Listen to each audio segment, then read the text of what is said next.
You better get it back up. I Hey, will. how cool is Brandon? You sound like my wife. How cool is Brandon Luckett?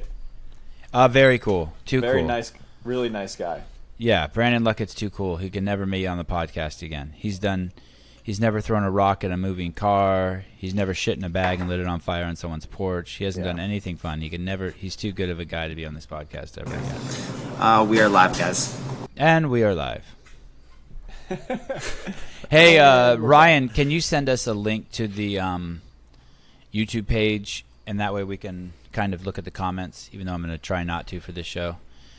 Guys, sorry we're 14 minutes late. We had a little miscommunication on the team. Hobart thought this was our cross-dressing episode, so he had to go back and take off all his makeup and his wig, but we got him. TDC hat, boost your test, guaranteed, scientifically proven to boost your testosterone by 10 points. Oh, damn, only 10. And that is about true as everything you hear on CNN. Ladies and gentlemen, so today we've come to you on Sunday morning live with little outside influence from McDonald's, Nike, or Whoop. Brian has, in a bubble, put together with no bias, no financial responsibility to anybody, and he's put together a list of the 10 best male and 10 best female CrossFitters of all time. And what do we mean by best? You figure that out. It has nothing to do with their hair. It has nothing to do with their outfits. You to go ahead and define best for yourself, but don't do anything stupid. And like when you go on the internet and you ask who the 10 best CrossFitters of all time, the first list that pops up has Rory and Dave on there. Rory and Dave are not on this list. I have not seen the list, but I guarantee you they are not, or this will be the last show James and I ever do with Brian, and we will be replacing him with Tommy Marquez. So, is that fair, James? Sorry, I don't mean to be speaking for you. No, I like it. That's very fair. I'm in. What's going on? I wouldn't with kick James? you out, Brian. You know me. I got your back, man. It's a perfect way to start. Did I just best freeze? episode in the history of the Sevan podcast. Did I unfreeze? Good job, James. So we are going to start. Normally, a list like this would start at number 10. We're going to start with the men, and we're going to start at number 1. And the reason for this is that the more titillating choices, the more unknown choices, are definitely down at the bottom of the list, right? Because we know who the top 2 are. Yeah, I think whether we're talking about the men or the women, it's a little bit less dramatic at the top. I mean, we have to have some conversation about why, but I thought it was getting more difficult the deeper I got into the 10, and so I felt that might be a more appropriate order to go in. And like I said, James and I haven't seen this list. Only Brian has seen this list, and the producer of the show. I have no idea what's going on. We just lost Hobart, and I don't see the YouTube link for the live chat yet. All right, let's do it. Fuck it. Sevan, I linked it to you in Riverside, and I also emailed it to you. Oh, okay. Sorry, I only use chat. I only use text messaging. There we go.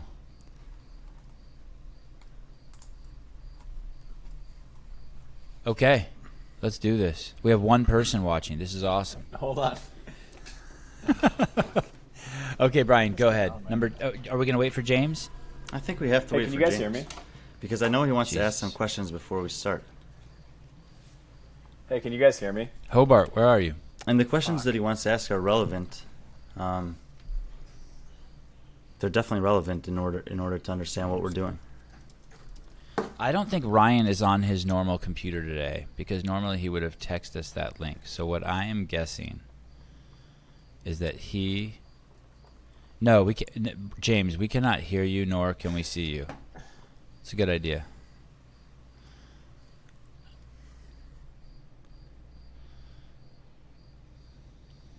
Man, oh man, 7:18. This is not good. I'm drinking Good Dude's coffee today.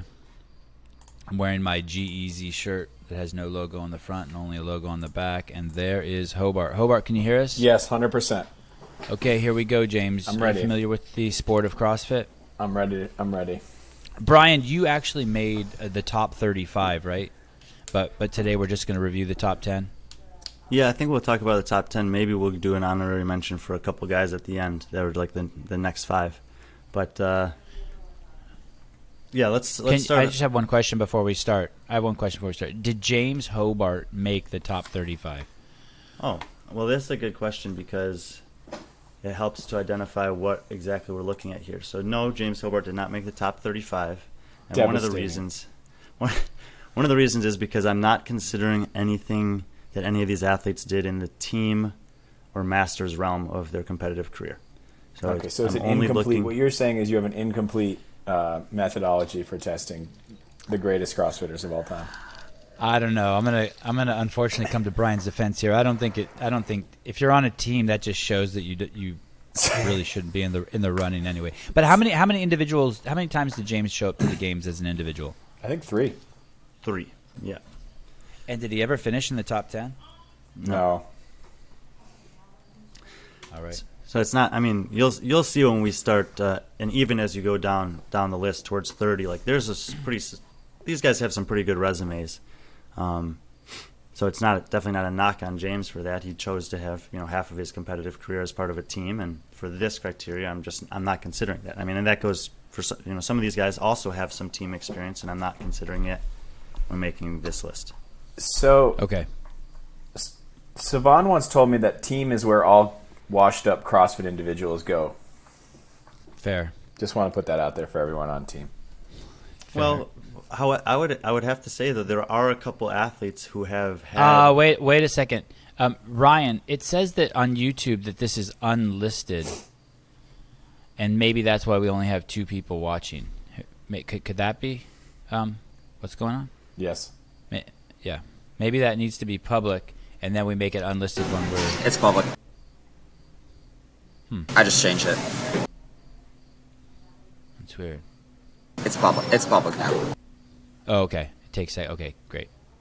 Let's see if we can get it up to 5 viewers. Okay, because I think those 2 are me and Ryan. And in Hobart, if you want to open the YouTube window and watch the chat, you can. He sent us the link in the chat on Riverside. Yeah, I'm going It's up to. in the top. Oh, okay. All right, Brian. Sorry, go ahead. Wow. I think I was going to say that there are a couple of guys or girls that have started their career on the team side and then transitioned or parlayed that into some individual success down the road. So I think it can go both ways. But do you think that by leaving out team competition as part of your criteria that it's affected your list at all? No. I do not. No, and okay, so James, are there any other questions you want to ask before we start? Now, I want to specifically hear about your criteria, but I think that might sort itself out. I think we'll be able to have conversations about that, I think, as we go through the list. And Sevan, let's change it up. Let's start with number 10. Okay, let's go. Men, top 10. Let's start at number 10. All right. I think Ryan should probably have it queued up there. So number 10 on the list is Josh Bridges. Woo! Wow. Paid the man. And oh, look at this. He's Wow. giving us all the preview. Josh Bridges comes in at number 10. He competed 6 times at the games as an individual. He finished second once. It was his only podium finish. And he has kind of an interesting balance to his competition years because the first couple years he was there was very good. He was second. Then he had to take a year off, I think. Then he came back and was 7th and 4th. I think he missed another year, and then he was 13th. And then his last 2 years he was 30th and 31st. So, noticeably worse relative to those first 4 finishes. And when looking at Josh relative to some of the guys below and above him on this list, the thing that really stands out for him is the number of event wins he has. He's third all-time in event wins with 8, and he's won some of the most famous workouts in the history of the sport and has some of the best celebrations in the history of the sport and won some of those events against some other guys on this list. He's, when it comes to a size perspective, he's always been an outlier on the floor. He's just been smaller than most of the other guys, but it hasn't prevented him from doing exceptionally well in the years that he was ready to go. And I think that if he had had 1 or 2 more years, that 1 year he was serving, he was on a tour of duty, and then 1 year he just barely missed it at regionals, that there could be potential for him to be even higher on this list. But I think 10 is where he falls, and I feel pretty good about him there.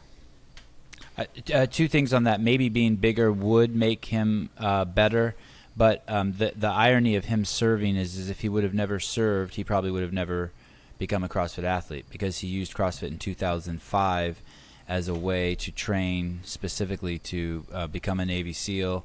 And Josh is very, very open about the huge role that CrossFit played in him being a SEAL.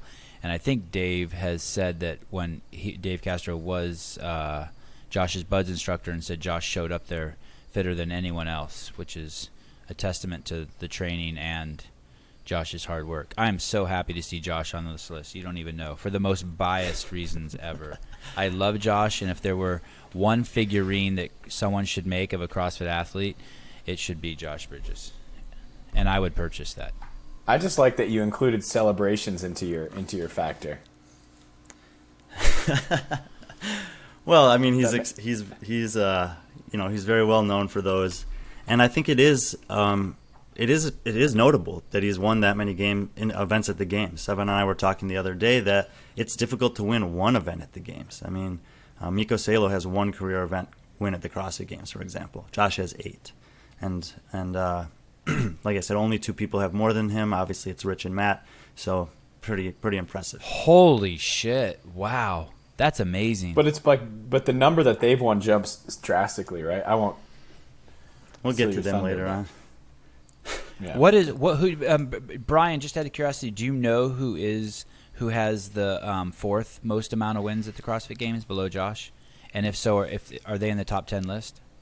There's a 3-way tie for 4th on that list, and 2 of those 3 guys are in the top 10. Okay, interesting. Wow. Okay, number 9. Well, one of those guys is actually coming up here at number 9. It's a much more recent CrossFitter, and it's Brent Fakowski.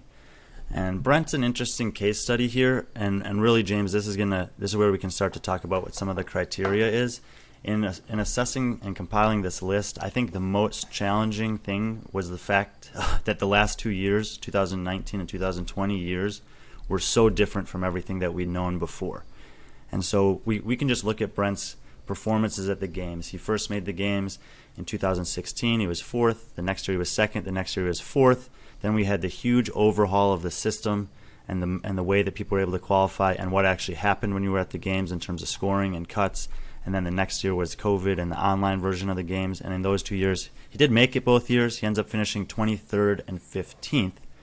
Now, the weird thing about that is in the midst of those things, there were a lot of outside competitions. He competed at 3 competitions during the 2 sanctional years where he finished 1st, 2nd, and 1st. So when we look at the totality of his kind of competition resume from 2016 through the present moment, the massive outliers are the poor performances in the 2019 and 2020 games. And so we're going to talk about some other guys on the list that had really good performances during that time. The question is, how heavily do you weight those relative to the fact that he's been in the top 4 his other 3 years at the games, and 1st or 2nd all 3 times he's competed outside of the CrossFit Games season in sanctional events. He also has 6 career event wins at the games. And basically what I'm saying about Brent Fakowski is if he comes back this season and places inside the top 4, he's probably going to jump up 2 to 4 spots on this list. And of all the athletes, just off the top of my head, he would be probably the best underwear model. Like if he were to parlay this into a modeling career. I'm just like, this picture that we have of him is amazing. But if he was in some Calvin Klein underwear on a billboard over the Santa Monica Freeway, sales would go up. Is this where Tia beat him in that workout? It might. I think her and Christy are sneaking up right behind him here for the run, swim, run. Technically, he did cross the finish line before them, but I think based on the chip timers, they might have had a faster time than him because I think the girls had to start like 5 yards behind the men. Yeah. In Brent's defense, maybe if he would have thought that they were going to beat him, like if it was if it wasn't on chip timers and it was just like the foot race, maybe Brent would have won. That's a tough one. Someone's saying Brian has serious Wi-Fi issues. Don't worry about that because we will make a clean copy for YouTube that will go up this evening. Thank you, Hans. Thank you, Red. What do you think's keeping him out of the top from not getting on the podium? At the games? Yeah. Well, he did make it one year. He finished second in 2017, and I think he's got a good chance to make it on the podium this year. But, like I said, this is a pretty defining year for him at the games. He's already 30 years old. It's not to say that people can't have success at that age, but if he's able to podium this year at the games, I think even if he finishes in the top 5, then it's pretty solid in my mind that we can basically omit his finishes from 2019 and 2020 as not being representative of his fitness relative to the other top guys in the sport, and then we can say what I think is the case, which is, those 2 years were just too different for us to consider them at the same level as any of the other years where all the athletes got to do a majority of the test. Let me fire the question back at you, Hobart. And what do you think's a bigger handicap? Number 10, who Brian has, is Josh Bridges being a smaller athlete, or is the bigger handicap Brent Fakowski being 6 feet tall or whatever he is, 220 pounds? Not so much the height. I think it's just the weight difference. I think honestly, being a little bit bigger is better. So smaller is a bigger handicap, I think, at this point in CrossFit. I think you're right. So you're saying Brent should cut his body fat from 5% to 2%. No. I mean, I think the weight helps him. I think the weight helps him. Okay, but it's still a in maybe theoretically, just based on the numbers, in an ideal world, he would be 2 inches shorter and 20 pounds lighter, right? Yeah. Right. Okay. All right, number 8. Number 8 on the list is another guy who's still competing in the sport. It's Noah Olsen. This year will be his 8th year competing at the games. In the 7 previous years that he's competed, he's had 1 podium finish. That was second place in 2019, and his 2 best finishes at the game were the last 2 years, where he took 4th and 2nd. And we just talked about how those last 2 years are. It's a little bit difficult to know what to do with him relative to anything else. Specifically, if you're comparing him to a guy like Brent Fakowski, and you look at the years that Fakowski had his best finishes, he beat Noah all 3 of those years. Noah was 2 spaces behind him in both 2018 and 2017, and was about 10 spots behind him in 2016. Noah's been to the games a couple more times than Brent, so he has that going for him. He does not compare to Brent really in terms of the caliber, like the event wins. He's only got 2 event wins. They were both in the last 2 years, handstand hold in stage 1 of the games, and Mary, which obviously had that epic performance against Matt Fraser. He was able to win that. But it's hard to argue with 6 top 8 finishes. 5 top 8 finishes in the 7 years he's competed, and he only had 1 finish outside of. No, I had that right. 6 top 8 finishes in 7 years, and his worst finish was 15th. So it's consistency over time here that kind of edges him up ahead of Brent for me, and it's just barely. I mean, if Brent beats Noah this year at the games, I would at least flip them on this list. But for the time being, even though the last 2 years were kind of different, Noah navigated those seasons much better than Brent did, and capitalized on the opportunities that were there. Those things are out of the athlete's control, and so we can't completely discount them when we're looking at what they were able to do. That's part of their competitive history.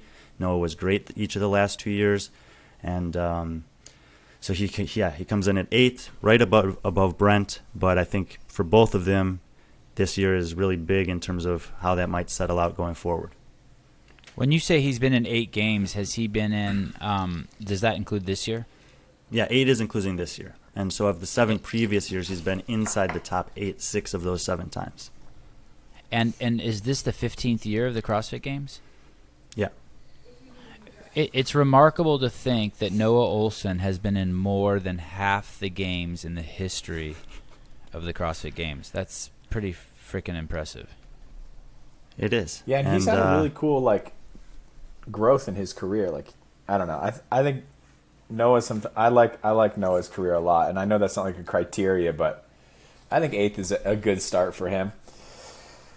I'd like to see him do better this year than he did last year. What would a win do? What if he wins the CrossFit Games this year, Brian? Yeah, if he wins the games this year, well, let's. I mean, then he'll definitely move up. I mean, a championship holds a lot of weight, and you'll see some of the guys that are just ahead of him currently that I think it would be pretty fair to move him ahead of if he were to win this year.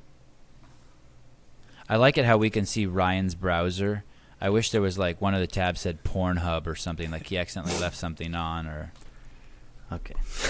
Okay, go on. Number 7. What if it was that, but then the search was your name, Sevan? All right. So wait, go back. This is a good one. Number 7. Woo! So number 7 is Bjorgman Carl Gudmundsen, and I actually kind of have BKG, Noah Olsen, and Brent Fakowski all kind of grouped together here. It was difficult for me to kind of parse out which one to place ahead of the other one for the time being. Similarly to Noah, this is going to be BKG's 8th year at the games. Damn. And he had a worse start to his career. He finished 26th in his first year, but since then his finishes at the game have been 3rd, 8th, 5th, 5th, 3rd, and 8th. And that 8th was last year in the 2020 Stage 1, the most recent 3rd, where he, along with a couple other guys, just barely missed the top 5 by a few points. And we know that, like we've been saying, that these last 2 years are a little bit different. So obviously taking 3rd in 2019, like that was Noah's only podium. BKG had podium previously in 2015 against a full field of competition, against a full breadth of depth of the CrossFit Games test. So that basically in and of itself is how I bumped him ahead here. But I also feel like I was trying to stay pretty narrow on the games competition, but because the last 2 years didn't give us the full insight, I also did consider some of their sanctional performances, and he was just better than Noah in the sanctionals. He was 2nd to Fraser in Dubai. He won Iceland. He was 4th in Dubai the next year behind Velner, Fakowski, and Roman Krenikov, and then he was 2nd at Rogue to Patrick Velner. So he's got a really good resume off the CrossFit Games field too in those sanctional competitions, whereas Noah had 4 third-place finishes and an 8th the 5 times he competed. So those are basically the 2 things I used to jump BKG ahead of Olsen and Fakowski here. But again, he's right in the conversation with both of these guys. I feel like this is a huge year for this section of the leaderboard and of the rankings, and each of them has the opportunity to kind of either further separate themselves from the other guys or to be passed by him if they do well and he does not. Go ahead, James. I was just going to say, like, I think he's another one of these guys, too. Like, in the criteria, he doesn't fit, but he's just, like, such a badass warrior. And he had crazy growth in the sport, too. Like, I remember when I competed against him in 2014, and then he came back a year later, and he was, like, a superhuman. And he just, I don't know, consistently gets better. I think he has an awesome attitude. Like, he makes no excuses for bad performances and just shuts up and does a lot of work, trains by himself a lot. Like, I think that stuff, I know you can't quantify it, but I think that stuff is super cool. But I'm curious to see who's 6th now. Before we go there, what's interesting? Did Fakowski compete against both Rich and Matt? Because what's interesting about Josh, BKG, and Noah is they also had to deal with both of these savages.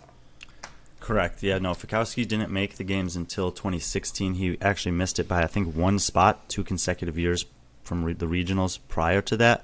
So he never had the chance to compete against Rich in an individual competition. Okay. I don't approve of that lollipop in his mouth, by the way. That was Ryan's. All these pictures are Ryan's selection. There's no proof that there's actually a hard piece of candy on the other end of that, but I'm going to make that assumption. Number 6. All right, 6 is another guy who's been around for a long time and he's still competing. He's making his return to individual competition this year, and it's Scott Panchak. So this will mark his. What? You forgot about him? No. I mean that's a good. I think number 6 for Panchak. That's a good fit. It's a good fit.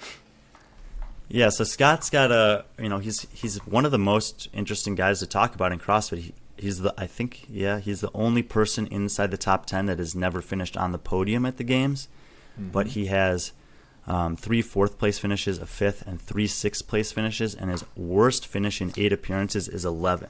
And that is, wow, pretty remarkable to say. We've already talked about each of these guys. BKG had a 26th his first year. Noah had a 15th in his worst year. Fakowski's had 23rd and 15th the last 2 years. Josh had a couple bad years. Panchak has never really 11th. Is not that bad at the games, especially if you've been there 8 times, and that's your worst finish. with all the others being 4th through 6th. Like BKG, he only has one career event win at the games, so it's another thing where he's kind of lacking against some of these guys. He won Fran in 2012, which was a third of 3 consecutive workouts at the end of the games. There was a small field of competitors there, and Rich had already won both the Isabel and Elizabeth prior to that, I think. But just can't argue with consistency over time when it comes to Scott. He's, I think he has the second most CrossFit Games appearances of any male competitor ever, and his average finish is at the games is 5.75, which I think comes in at 4th best all time. Wow. And to win probably the most iconic workout in the history of CrossFit at the games is pretty cool. Thoughts about Scott, James?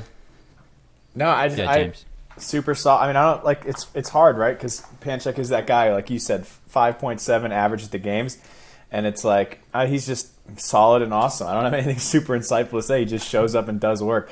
I want him to get back. I want him to get on the podium this year. That'd be really cool. Yeah, and I guess once again, if he does add a podium finish to his resume here, especially this late in his career, that would be very impressive. Obviously, it would help bolster all of his stats as well relative to these guys. So now we've got the last 4 guys that are already, they're all competing this year.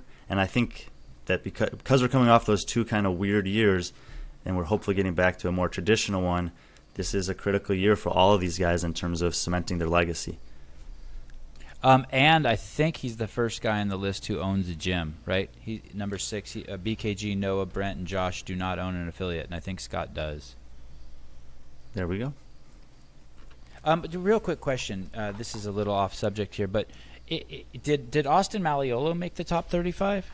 This is me just throwing rocks at James. He did. Hard. Jesus, that's a hard Christ. Rock. Oh, Jesus. All right. Would James have made the top 70? I don't know. Maybe. All right. All right. I think so because I don't think there's 70 guys that have at least 3 games appearances. So that probably alone would have been enough. Okay. Number 5. Number 5 is yet again a guy who's still competing this year, and it's Patrick Velner. Velner, I think more so. What? This just shows that maybe your list actually has some validity. I was touting it as as the official list. I mean, this is it. This is, but I was concerned because of rumors that you're a fanboy that it would emotionally affect your list. But the fact that you have Velner so low, and I know he's your butt buddy, is amazing. So low, he's 5th, man. I know, but if in Brian's world he'd put Velner as number 1. He loves Velner. Well, I think that Velner falls fate to the same thing as Fakowski here. He comes on the scene in 2016. He's one of the guys who did have a year of team experience prior to that. He gets to the games as an individual. In 2016, he takes 3rd, and kind of did it very quietly. He didn't have any standout performances, didn't have any bad performances. Winds up narrowly edging Brent for the podium that year. He comes back, he gets 3rd. 2017, robbed of the podium by the Ricky Garrard situation, so he didn't get to stand up there with Brent that year, but ultimately took 3rd. Comes back, has his best finish the following year, 2nd place behind Fraser. And then comes 2019, where he took a risk in event 1, and then he gets penalty in event 6, and then those 2 things in and of himself keep him out of the top 10 that year. He finishes 16th. And then last year, stage 1 of the games, he had a pulled groin. He finished 9th, 1 spot behind BKG, and still within 10 points of making the top 5. For his sake, it was actually better he didn't make the top 5 because he needed to rehab that groin. But the fact that his 4-rep max front squat 6 months later was more than his 1-rep max front squat at the games that year, and that event single-handedly kept him out. We know he would have been in the top 5 that year if he was healthy, and we can safely assume that he would have done a lot better than 16th in 2019 if able to finish the test. Because when you look at his sanctional performances in 2019 and 2020, check this out. 1st at Wadapalooza, 2nd at Rogue to Fraser, 2nd in Dubai to Fakowski, 1st at Wadapalooza, 1st at Rogue. Those are the 5 biggest competitions of the sanctional season. He won 3 of them and was 2nd to Fraser in 1 of them and 2 points behind Fakowski. I think it was 2 points at Dubai. It was really close. It came down to the last event. There's no one in the field at the games this year who's beaten him in a live competition since 2016 except for Fakowski. And I mean, all of these cases that I'm making, and the fact that yes, he is a friend of mine and he's been very generous to me, I could easily have put him as high as third on this list. If he places even inside the top 3 this year at the games, I probably will move him up that high. But I think just like Brent, he needs to prove that even after these 2 years where their placements are probably not indicative of the relative fitness, that he can come back and without Fraser in the field this year say, no, I'm the guy to beat. And if he does that, I probably would put him all the way up to third. How often do you guys text each other? I don't text athletes very often. He didn't answer the question, James. But he just said you guys they're friends. Someone just wrote, Brian, you got to stop stealing Wi-Fi from the local Burger King. Don't worry, Matt. We will produce a clean copy on YouTube. This will not be the final version, so if you want to go back and hear my jokes, you can, and they'll make sense. I will say this about Velner, and this has none of the scientific intellect that Brian brings to it, but he has a very well-balanced composition as a human being of brain, intellect, and brawn. He has a very good attitude. He's clearly very smart. By good attitude, I mean attitude when you're at the games. He's very calm. It's lighthearted. He's also can turn it on and be intense. He's clearly smart when you communicate with him. He's well thought out, and he's strong as shit. So he probably has one of the best packages, I'd say. Whoa. Just a couple other things about him. This will be his 6th year competing as an individual, which will tie him with Bridges, and it's also Fakowski's 6th year. He's got a 2nd and 2/3. His average finish at the games, even with the last 2 years, is 6.6, and he's won 2 events with an asterisk. Could potentially be 3 events at the games. The events he won are kind of interesting. He won Chaos, which was that unknown event in 2018. He won the sprint obstacle course in 2017, which was a very athletically demanding event. And then he was 2nd to Ricky Garrard in the hay bale burpee workout, Madison triplet or tri-plus, whichever one that one was, that year in 2017 as well. So he's got the potential to do well in events, but he doesn't have the same number of event wins as some of the other guys on this list, specifically ahead of him. So another thing that's maybe just holding him back a little bit. And just so you know, ladies, he's not on the market, even though I gave him all those high rankings in all categories. I'm pretty sure he's taken. You said he had a great package. Yeah, he is a great package. He is a great package. He is. Yeah, he may have a great package. Honestly, I'm curious, but I have no data. No data. Brian, number 4. So, number 4. So now we're getting into the realm of some of the past champions here, and we have Jason Kalipa, the California Bear. So he was obviously the champion in 2008. He also had a 2nd place finish quite a bit later on in his career, and a 3rd place finish. Those were in 2013 and 2014. So he's proved a little bit of longevity there. The other years that he competed at the game, he was 5th.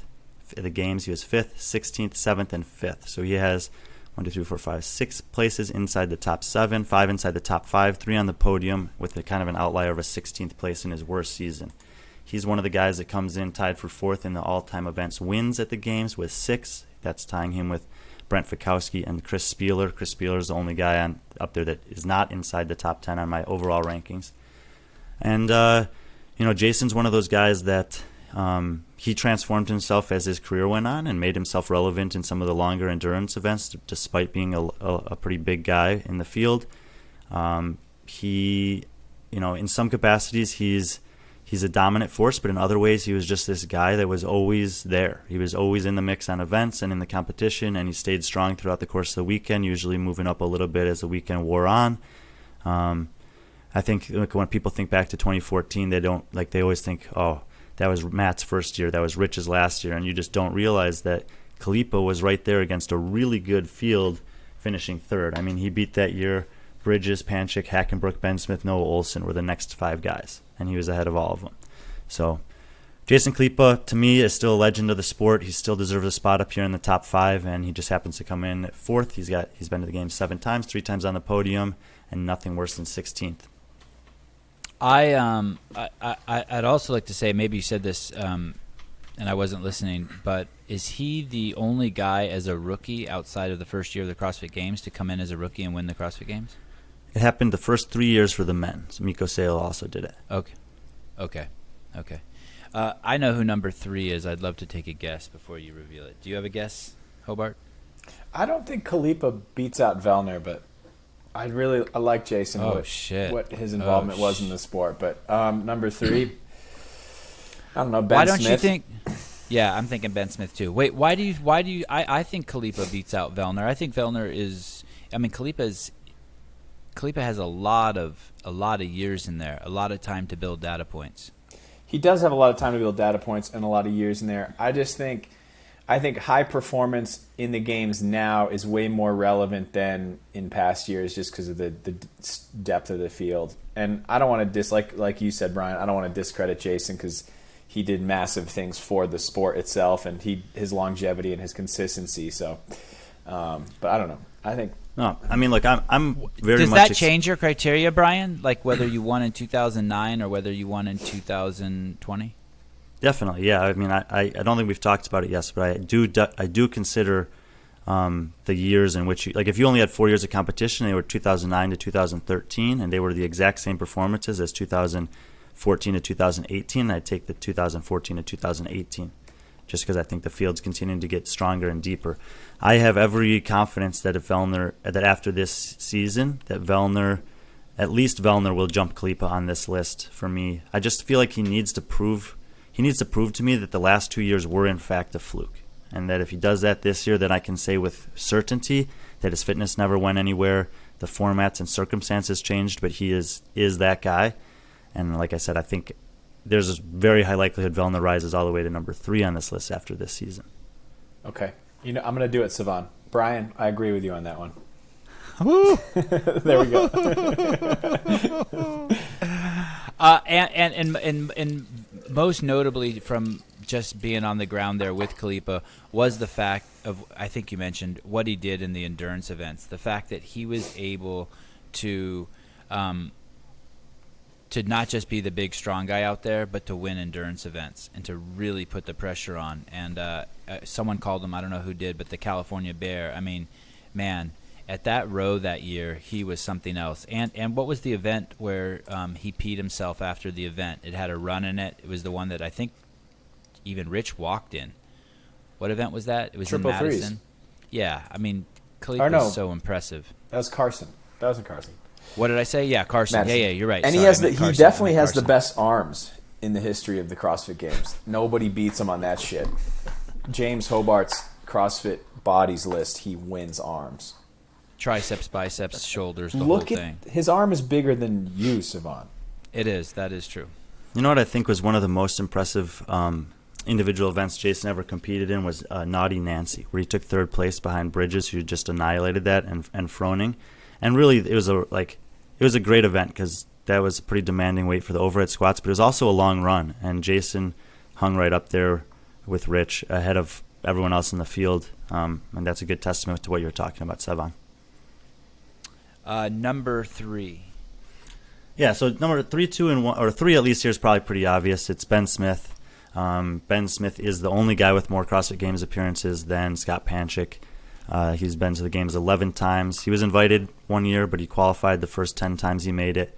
And he won it in 2015. He was a runner-up once. He was on the podium. He was on 3rd place twice, making him have 4 podium appearances, which is the 3rd most all-time for the men. Even with a couple of bad years, he had a 28th. I guess that was really his only bad year. He did have an 11th and a 12th also, but he was 1st, 2nd, 3rd, 7th, 8th, 8th. 11th, 12th, and 28th, so an average of 7.5 placing at the games over 11 years is pretty substantial. He does only have 3 event wins. He won the Toda Bar Ground Overhead Workout in 2010, and he won 2 events in the year that he won the games, Heavy DT and Soccer Chipper. That Soccer Chipper event was basically the signature event for him of the games because obviously Fraser struggled with it, and he was just incredibly dominant on that. Overall, I don't think he's the most flashy athlete. He's just a get work done type of guy, but when you have this combination of longevity in the sport and excellence at the top of the sport, it's pretty hard to exclude him from the top 3 right now. I do think that Pat Velner and possibly Brent Fakowski with 2 or 3 more solid years, like top 5 finish type years at the games, have the potential to pass him. But he's pretty well etched into the history books here, and I have no hesitancy to have him 3rd on the list, especially prior to this year's games. It is interesting what you say. He's not a very flashy athlete. Of all the guys that are going to be on this list, of all the guys I've interviewed, he's definitely the most soft-spoken. He kind of is the most difficult to get words out of. That's not a dig at all. And he probably has less notoriety than any of them in terms of just media notoriety and like in fan acknowledgement. Maybe Scott Panchak too. Although Scott is funny as shit. When you do get him talking, he says some funny shit. I think all those guys I've heard, toss some dirt around and do some shit talking interviews, which is always fun. But I don't think I've ever gotten anything like that from Ben Smith. He is so chill. James, you like Ben here? I like Ben here a lot, yeah. And again, just because I've known him in the sport for a long time, and he literally came in as a kid. No, I think Ben's a super, and like you said, he's sort of like unspoken, kind of like Scott in this way, but more successful.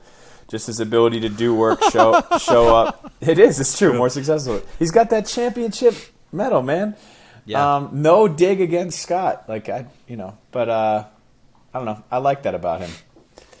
Brian, thank you for slapping Hobart and making sure he stays awake during the show.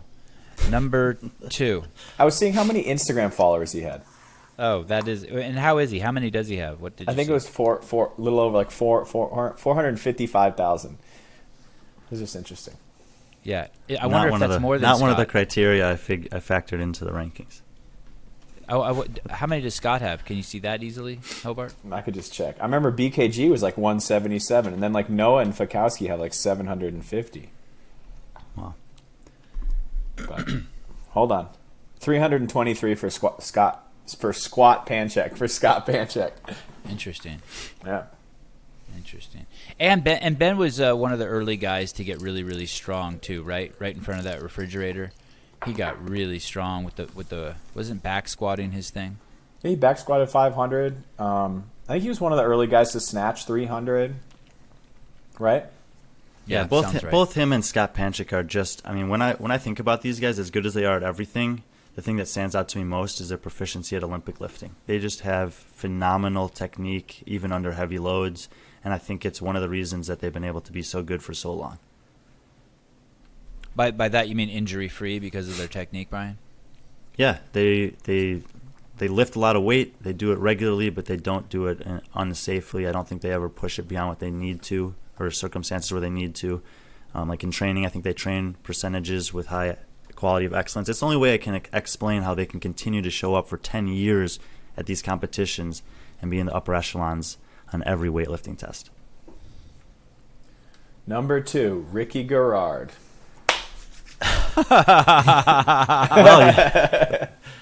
Well, you had the first 3 letters right. A different Rick. Yeah, so obviously, there's much to be said here about the comparison between Rich Froning and Matt Fraser. I did a study between these two guys in 2018, and if you don't mind, Sevan, I'd just like to read you something here that I wrote back then, because I think it really puts into perspective what's going on with these two guys, especially relative to anyone else. Because at the end of the 2018 season, both Rich and Matt had competed 5 times at the CrossFit Games as individuals. During those the 5 years that they competed, Rich was second once and first 4 times. Matt was second twice and first 3 times. But their average event finish across those years of competition, like in all of the events they participated in, Rich was 6.97 and Matt was 6.95. Wow. So almost identical. Basically the same, yeah. There were some things that needed to be taken into account, like a different number of like some different scoring systems and stuff like that when you start to compare them. But there were also some interesting stats from their first 5 years of competition. In 5 years, Rich won 16 events at the games, and Matt only won 9 in his first 5 years. However, Rich finished second or third 12 times. Matt finished second or third 25 times. So top 3 finishes, Matt actually outshines Rich 33-28 at that point in his career. That's probably a nuance that only a statistician would spot, by the way, too, since, as a fan, we really do appreciate the event wins. Yeah, but it's like when I think about some other sports, like Roger Federer's got a ton of career majors, but he also has finished second like 10 times, and in addition to winning 20 times. It's like pretty significant stuff, whereas one of his chief rivals, Rafael Nadal, has 20 wins. He doesn't have that many runner-ups because he had to deal with injuries, so he wasn't as consistent over time. So I think it's a relevant thing to talk about. The other thing that people like to talk about with Froning and Fraser is their average margin of victory. And obviously Matt had only won 3 times at that point, but he did win those 3 years by an average of 211 points, whereas in Rich's 4 years of winning, he averaged 93-point margin of victory, so less than double. And I think that this more speaks to not necessarily their fitness levels maybe, but more to just their mindset and the way that they approached the season and the competition. I think Rich was more of a, I'm going to win the competition by any means necessary, even if it means having a couple events not so good here or there. I know what it takes to win come Sunday. Whereas Matt had this like unrelentless desire to win every time he stepped on the floor. And so he was attacking a event after event after event, where Rich seemed to just have more of the big picture of the game's weekend in mind. And he said, it doesn't matter so much what happens on Thursday, Friday. I just have to make sure that by Sunday I'm on top. Another interesting thing, too, in Hobart, I'm totally open to being wrong about this, but Rich is really good at CrossFit. Like, really, and by that I mean Sunday. Rich is really good at CrossFit, because isn't Sunday really sort of anecdotally the CrossFit day at the CrossFit Games? I don't know. Yeah, anecdotally, I would say that. And I definitely agree with that. But I think at the same time, Matt is really good at CrossFit. But I think what you're saying is, like, Rich doesn't have a ton of event wins in, like, the single modality stuff, or, like, things like, I don't know, a bike race or something where there's a lot of odd object stuff. Is that kind of what you're getting at? Sure. Not that I don't know how to describe it exactly, but when you would just be, he was very confident when Sunday would come along, because we knew that those were going to be where the barbell cycling would show up, the DTs, the Frans, the rope climbs. Like he was going to handle his business on those days. Like he was really, really good at CrossFit. Another thing to throw out there real quick is both of these guys, and Rich was extremely notorious for this. They didn't leave anything in the judges' hands. Rich never left anything in the judges' hands. His reps are fucking solid. He would rather make sure every rep is perfect than beat you with speed. And that lockout in the picture that Ryan's chosen here is indicative of that. I mean, that there's never any controversy around the guy.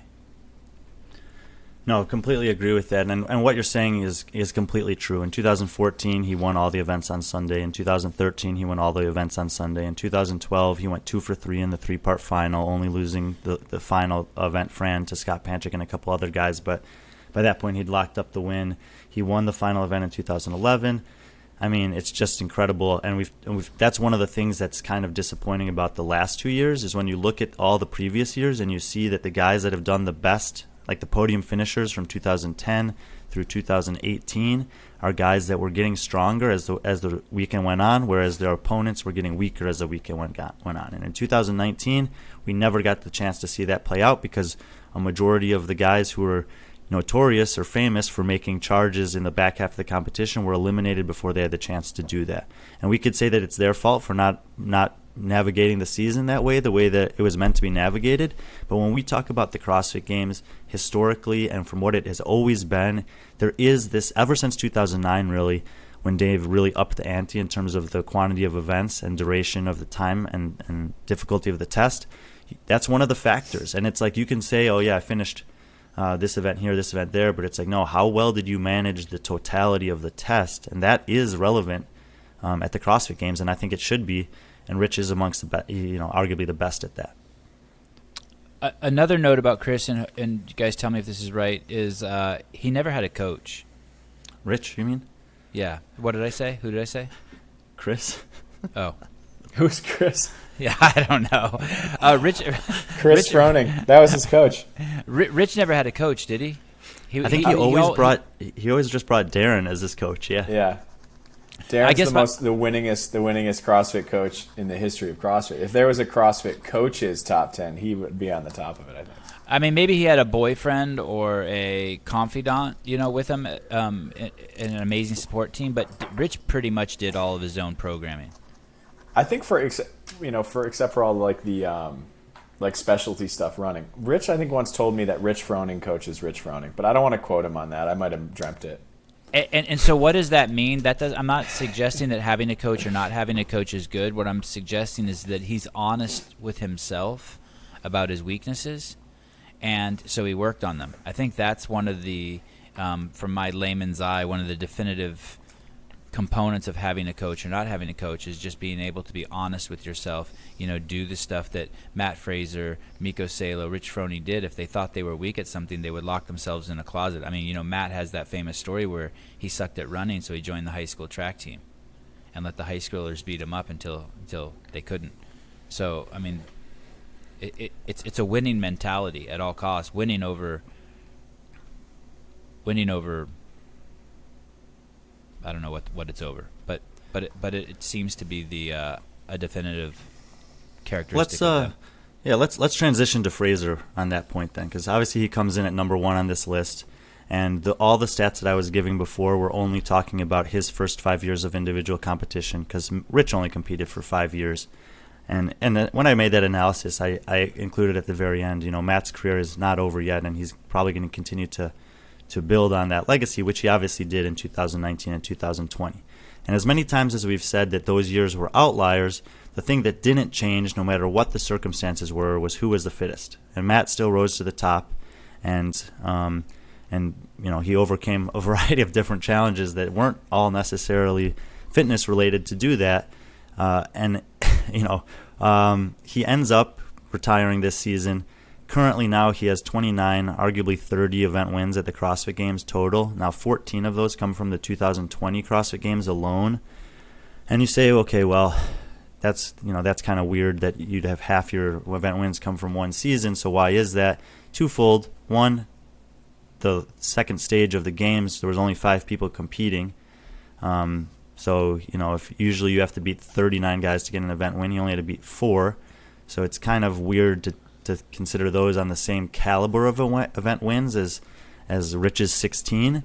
But when you look at stage 1 of the games, there were still 30 guys competing. There were 7 events. 4 of them were CrossFit events, like classic CrossFit events, and 2 of them were single modality, one weightlifting, a handstand hold, and a row event. And he won the 4 CrossFit events: Friendly Fran, Damn Diane, Nasty Nancy it was called, and Awful Annie. He won all 4 of those. And so when you talk about Rich being good at CrossFit and good at those Sunday-type tests, I mean, Matt was 4 for 4 in his last year of competition against that field in the classic CrossFit domain workouts. And 5 titles, 2 runner-ups, and if you look at his off-season resume, I don't think he's lost a live competition since losing to Ben Smith in 2015 at the Games. I think it's undisputed number 1. Let me ask you this. Did you consider the fact that when Rich and Matt were both at the CrossFit Games together, Rich did beat him?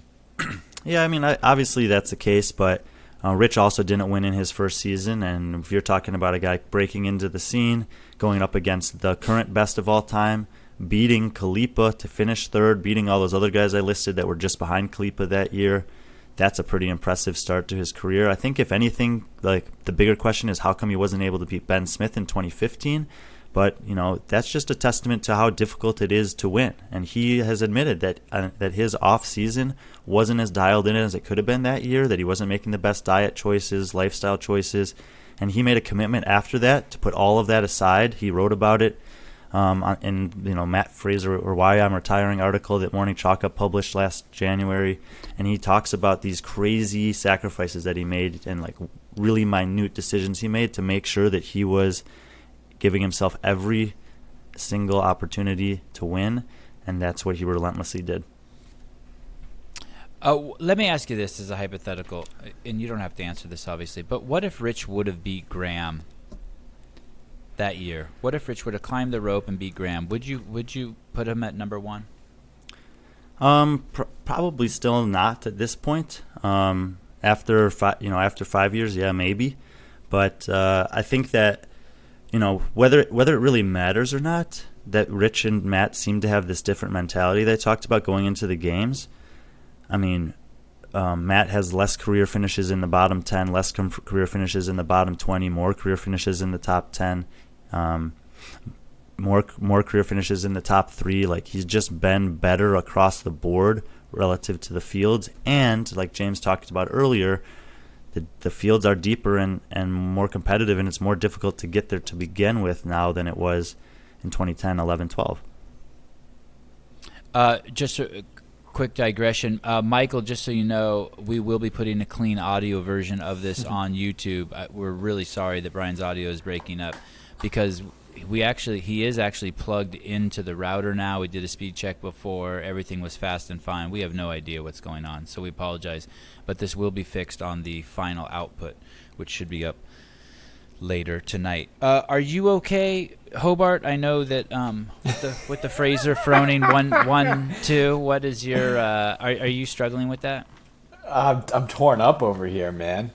No, honestly, I feel the same way about this with Brian's criteria. I think if Froning competed at individual a couple more years and beat Matt again, if that had happened, I think this story is different. And if you take into other criteria too, I don't know. I feel like Rich has done what Rich has done in the sport entirely. I don't think will be touched by anyone for a long time. But man, just the way Matt, two things, like Brian said. One, his competing outside of the CrossFit Games season and his success there, I think that's really hard to deny. That was something Rich never really got involved in. And just the way Matt beat people, that event, the standard in 2019, when Noah caught up to him on the snatches, and then just like Matt grabbed the bar and did like a set of 5. I think there were times when Matt held back even when he was beating people or winning people at the games. And the times where you got to see him just kind of flip that switch and go for it. There's this story.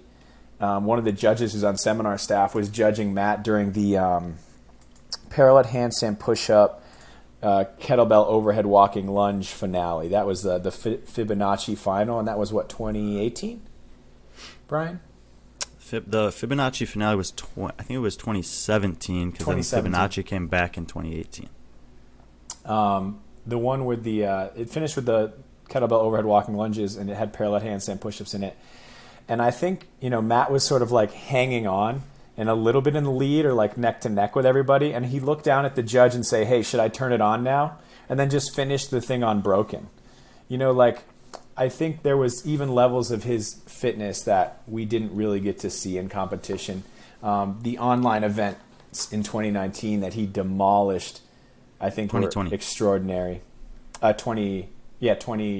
When was Damn Diane? Yeah, 2020. Yeah. I'm not torn up about it. I think with this criteria, I'm not torn up about it. There's a point, Sevan, just before you go, there's a point that James makes there that I think is extremely relevant to sport in general. Like nowadays, people want to talk about Jordan or LeBron. What you have to realize about Michael Jordan is not only was he the best or second best basketball player of all time, but he paved the way for professionalism in basketball and redefined that for what the sport could sustain in terms of sponsorships and outside endorsement deals. Tiger Woods did that for golf, and Rich Froning did that for CrossFit. He made it possible to be a professional athlete in this sport off the competition floor. Based on your performance on the floor, you could create opportunities for yourself off the floor that allowed people like Matt Fraser and Tia Claire Toomey and all the other people that are now professionals in the sport to have the opportunities they have. And that is something that no matter how good any other athletes ever become and might surpass them in terms of physical feats or accomplishments, that he alone can really lay claim to. I want to say this about Rich. I think that there's never been a more charismatic CrossFitter in the men or women's side of the field. He was the complete package. That being said, I don't think, and we'll get to this here on the next episode here, which we will take a small bathroom break and get to. We're going to do the top 10 women. I don't think psychologically defeating there's a more